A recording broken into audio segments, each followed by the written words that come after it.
Hi, everybody. Welcome back to Play Like a Girl. I'm your host, Gianna Cambria, and with us we have Oceana Orlandi. I hope I said your name right, but Ron gave me her contact information, and she is going to talk to us about her life and her soccer career, which is very inspirational for somebody of her age.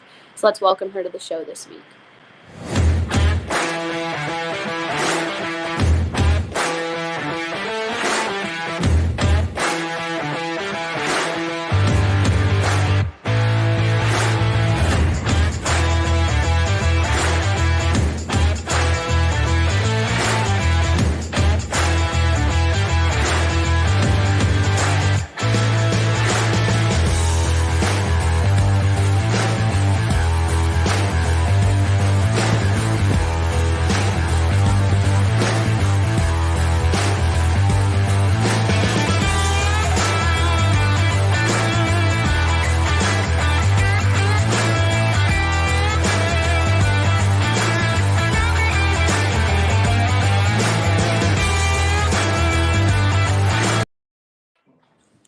Hi, Oceana. How are you? Good. How are you? I'm good. Did I say your name the wrong way? No, you said it perfect. Okay, great. Just for anybody watching, all my viewers out there, I'm so sorry if this podcast is a little lagged or glitchy. We are having trouble with the internet today, so if it goes down, don't worry. I can figure everything out. But let's get into the first question today, which is, how did you get into soccer? So I got into soccer when I was around 5-ish. I just kind of started playing with my dad's team for like boys as a rec team. I just kind of loved it ever since then. Okay, that's great. So I was gonna ask if there was anybody that inspired you or a family member that has influenced you to play soccer. So would you say that was your dad? Yeah, because my dad was a goalie when he was younger. Mm-hmm. So was it him that made you get into goaltending? No, it was actually I was playing a game one time when I always used to like jump in and out of goal, but for halftime we didn't have a goalie to sub in. So I went in and I realized that like I love diving around, catching the ball and stuff. So Mm-hmm. So was that scary when you got put in out of nowhere? Well, before I played a little bit like on and off for my boys team, but it was a little scary at first, but you kind of get used to it after a little bit. I played, I was a catcher for softball, and when I was put in my first game, I was like, oh my God. I was like, so scared to do, but then I got used to it, and I loved also diving around, putting my body in front of the ball. So that's probably something that we have in common. Yeah. So can you tell us about the RI Surf Elite Academy and what the tryout process for that was like? So basically, it was just practice for like about a month, and there's two teams: the Sky team, which is the academy team, and the Navy team, which is the like below team. So basically, you practice for a month, and then after that, they kind of sorted teams out, and they told you if you were on like the Sky team or the Navy team. And which one were you on? I'm on the Sky, the academy team. So how did you hear about them? The Sky. Mm-hmm. I mean the surf. Yeah. So I was in GPS and it was closing down, and my coach Lewis, he asked me because he recently wanted me to play as their goalie, but I wasn't really sure about it because it was like a whole new like team that was like getting built. So, but I tried it and I ended up liking the coaches, Patrick and Lewis, because they're good coaches. So ever since then, it's been good. Yeah, no. So I agree with you on that aspect of when a team is new in the making and they're just starting to grow. It's very scary to just say you're full blown going to be on the team because you don't know how far they're going to get or what they're going to do, you know? Especially for like ODP, like it was like hard because if they don't know what surf is because it's so new. Mm-hmm. So you would have to like explain that a little bit.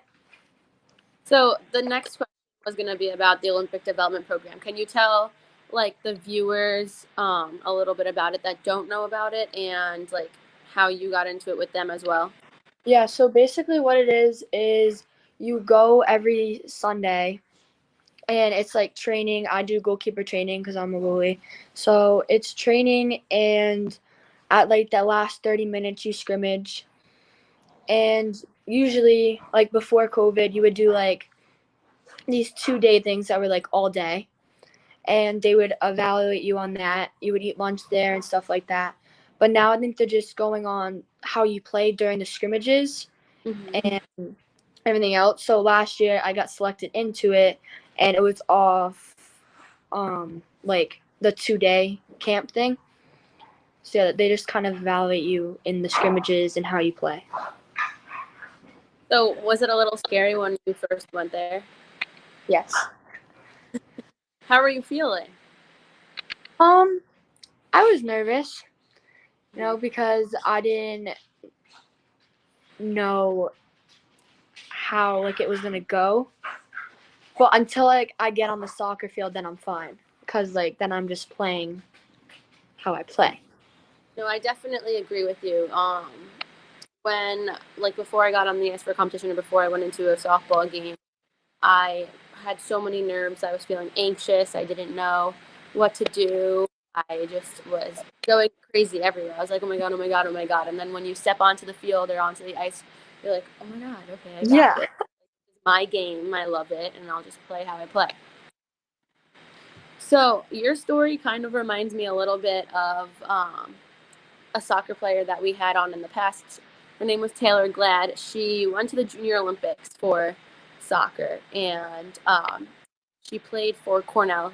And she said that she used to do like mini Olympic development programs that you used to do. So, are you interested in playing to that level, or obviously to the are you interested in going to the college level? Yes, 100%. And do you think that you can make it to the Junior Olympics? I think so, because I put in like so much hard work. Like I do like 5 practices a week, so I'm gonna like try and push myself to that level. Yeah. Like I'm also trying to work with older kids now, so I'm ready for high school. Cause like my middle school kind of got taken back because of COVID. Yeah. So I'm trying to like work with older kids, so I'm ready for that high school, so then I can get pushed to college. Mm-hmm. That's also important because I remember when I was your age, I used to play with older kids. I was scared at first. I didn't know what to do. I didn't know what to expect or how to act, but they like take you under their wing and they show you, how to play, and they just give you advice, like advice that you can carry with you throughout your life, whether it's soccer or just in general. So you did tell me when you were texting me earlier that you played 6 days a week, or you practiced 6 days a week. Can you tell us like what your schedule is like even with COVID?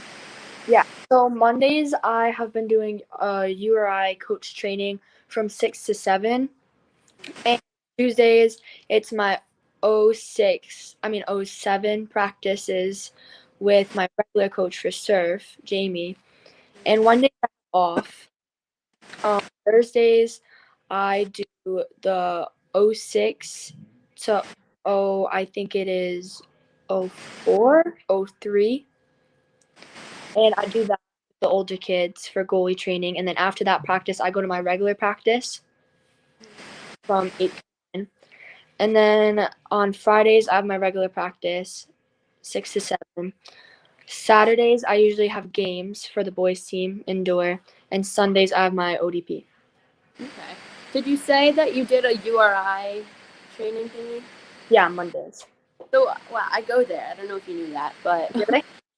yeah, I'm a junior there. So, what do you do? Do you like come to our campus? And No, it's actually at Wide World Indoor Sports right now. so, what is the what do you do does the soccer team come to you guys? Do you work with them? Do you work with the coaches? It's the goalie coach I work with.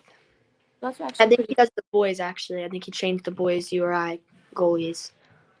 So that's pretty inspiring, though. Especially at your age, that's pretty cool.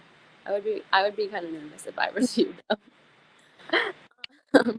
And you also did tell me that you are the only girl on an all boys team. Is that right? Yes. How does that feel? How does that feel? What is it like to be the only girl? It's actually kind of fun, like you get to go push around the boys, and typically before the games, like the other teams like, oh, we're gonna win because you guys have like a girl as a goalie.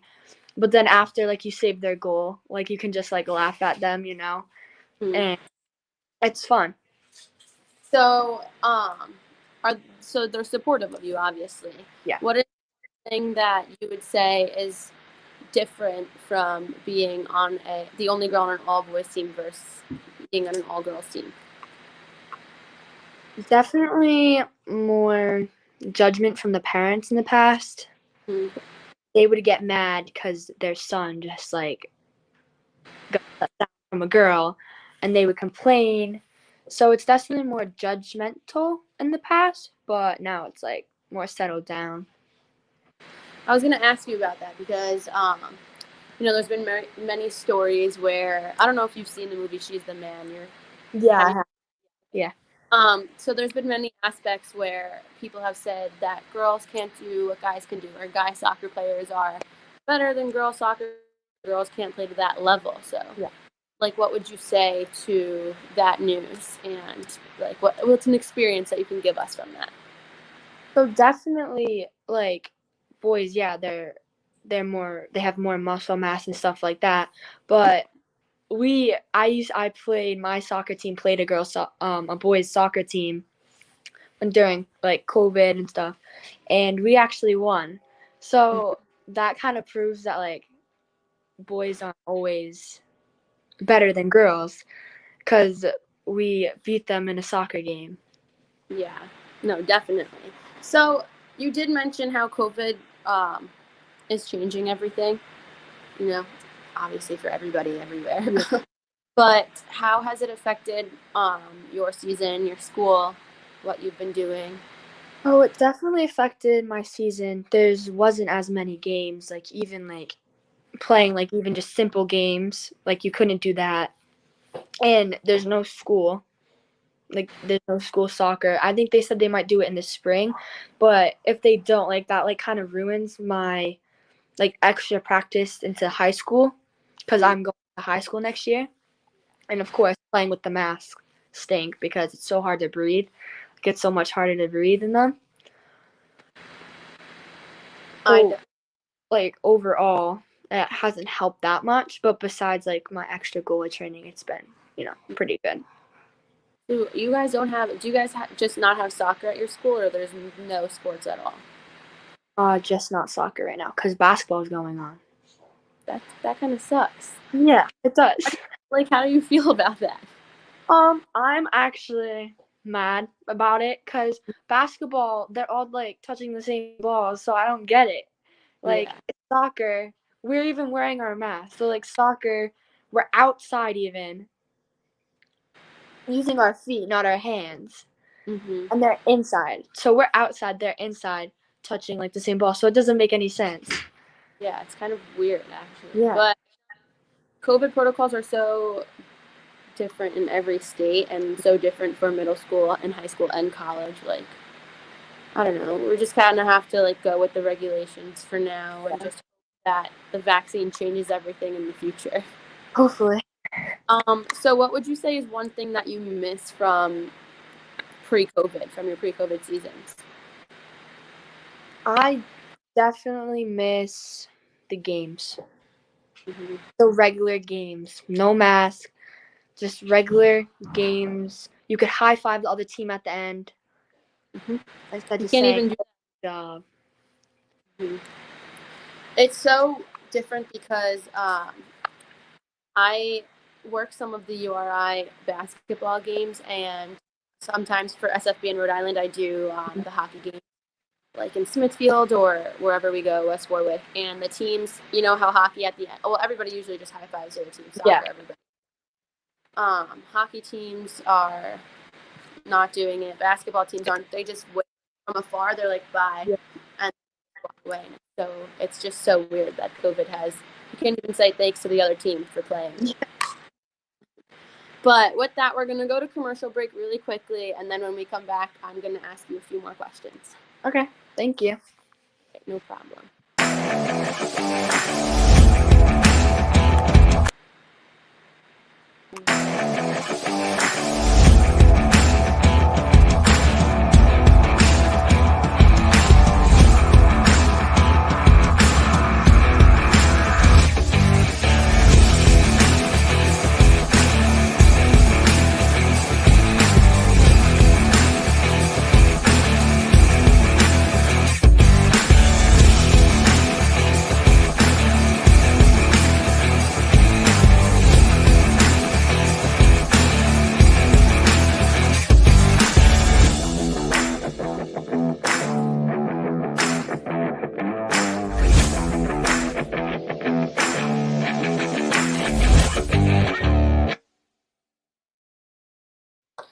Hi guys, welcome back to Play Like a Girl. I want to apologize again for any lagness. I'm trying to do this on my computer and my phone at the same time, and it's lagging a little. So I just want to apologize again. But Oceana, when we were on talking before, some people actually were commenting, and somebody named Todd said to keep an eye out for you because you have the ability and the mental game for a keeper position at an early age with endless possibilities. So thank you, Todd, for that comment. It was very nice, and I can see the potential in her already. Thank you. No problem. So I want to just switch gears really quickly. I don't want it to be like so informal anymore. I want you to tell me like what's one funny thing that's happened to you so far in your soccer career, and why was it so funny? Why is it your favorite memory? Definitely favorite memory. It wasn't as funny, but it was my favorite memory because when I went into a tournament the last day, we were in the finals and we won in PKs, and I had a couple like great PK saves, and we just won the whole thing. It was fun after, and we were all happy, so it was all like fun. Yeah. Well, do you guys for soccer have you ever been to away tournaments where you have traveled with your team on a coach bus or on a bus in general? Not on a bus or coach bus, but my So team did get invited to like a Virginia tournament kind of thing. Virginia Cup, you know what that is? no, but it sounds pretty cool. Can you tell us what it is? So it's like all different like areas get like specific teams get invited into this cup, and my team was lucky enough because we're actually like a really good team, got invited to this Virginia Cup, and it's like a big cup for like people like U14 players. So That sounds like a good time. yeah. Was that your favorite like tournament that you've been to? No, that one's coming up. Can you tell us a little bit about that one? It's in March, Mm-hmm. and basically it's just all like the best teams get invited into it and play each other. That sounds really fun. Yeah. So there was one competition that I went to in Lake Placid, and it was called Easterns for skating. It's kind of like, I would say it's kind of like sectionals for you guys, if that makes sense. Mm. But all different teams from around the tri-state area come in, and there was one time I was 12 years old. We had 5 teams that qualified go to nationals, and so like wherever it is, California, Virginia, Mm. and we had a party for everybody, every single team that competed that day. There was like hundreds of girls there, and it was like a Texas themed party, Mm. and they bull, and it was really fun, and it's just a great opportunity to just talk to other girls from different states on different teams. It's just all about connections. Yeah, definitely the tournaments are the best. You get to spend time in a hotel and Mm. be crazy. It's kind of the Olympic development program that you were talking about, because you just talk to a bunch of girls that you've never seen before, and you just try and bond with them. So have you ever, I know you're pretty young, but have you had an injury before? Not that bad. No. Good. Clumsy, so by your age I was in the hospital a lot. So obviously, do you know who Sarah Fuller is? Yes. Yes, so because she plays soccer, and she's been all over the news lately with her background in Yeah. soccer. And the whole Play Like a Girl movement. Why, like, do you think that this movement is so important for what's been going on today? Because I feel like girls don't get that much credit, Mm-hmm. and seeing even Sarah Fuller like do what she is doing right now, like that just kind of proves a lot of people wrong. And I feel like more and more, I feel like more girls these days are getting even better. So I feel like it just like goes to this because it just proves a lot of people wrong that girls can do and put their mind to the same thing that boys can do and put their mind to. Obviously, that is. So, did you watch any of Sarah's games when she was all over the news? Or did you see any clips of her on ESPN or anything? No, I've only really heard of her. Hmm. But just from what you're hearing, do you look up to what she's saying? Like, are you inspired by it in a way? Yes. Hmm. I would say, I was when this was going all over the news, and even the first female ref that was in the Super Bowl. I talked about this a little bit last time. There was a little girl that was tweeted on ESPN wearing a referee jersey, and like just entire movement. There's a 4-year-old girl doing that. Like, look at how you're inspired little girls already. And Sarah's message that she's getting across to everybody is just going to keep this movement up and go onward. So I think it's really great. So has there ever been a game where you were going into the net and you just were like, oh my God, I don't know if I can't do this. Like, I don't know if I can do it. I'm a little nervous. And you were just in your head the whole game. No. No. Whole game. Like when you- I get to the soccer field, I just play how I play. I can be like nervous before getting there, but when I step on like the soccer field, I'm usually pretty good. That's good, because I was going to ask, like, how, if you were to give advice to somebody that plays the game and they just go into it very nervous, not sure of what's going to happen next, like, what is a piece of advice that you would give to them? Just play and do you. Play and be yourself when you're on the field. Don't worry about what other people think of you when you're on the field. Just play how you play. Mm-hmm. So obviously, yeah, that's important to play how you play, and it's always important to have your teammates' backs. What are some ways that you like check up on your teammates on the field and also off the field? So off the field we have a surf group chat where other like good practice, how you guys doing, or even like I just like send like a text to like my friend if they're hurt and just see how they're doing. And like on the field, like if they obviously get knocked down, like you help them back up, you ask how they're doing. So pretty much it's fun. So what would you say is your favorite thing about being on a team and having the support from your teammates? My team is definitely very supportive. Mm-hmm. I don't know, it's just fun. Like it's like a second family. Mm-hmm. You know, you can like even like after practices, like you can do something with them. Or you can like it's just like fun to celebrate with them because you guys all belong together. Yeah, no, I agree. You can do anything with them.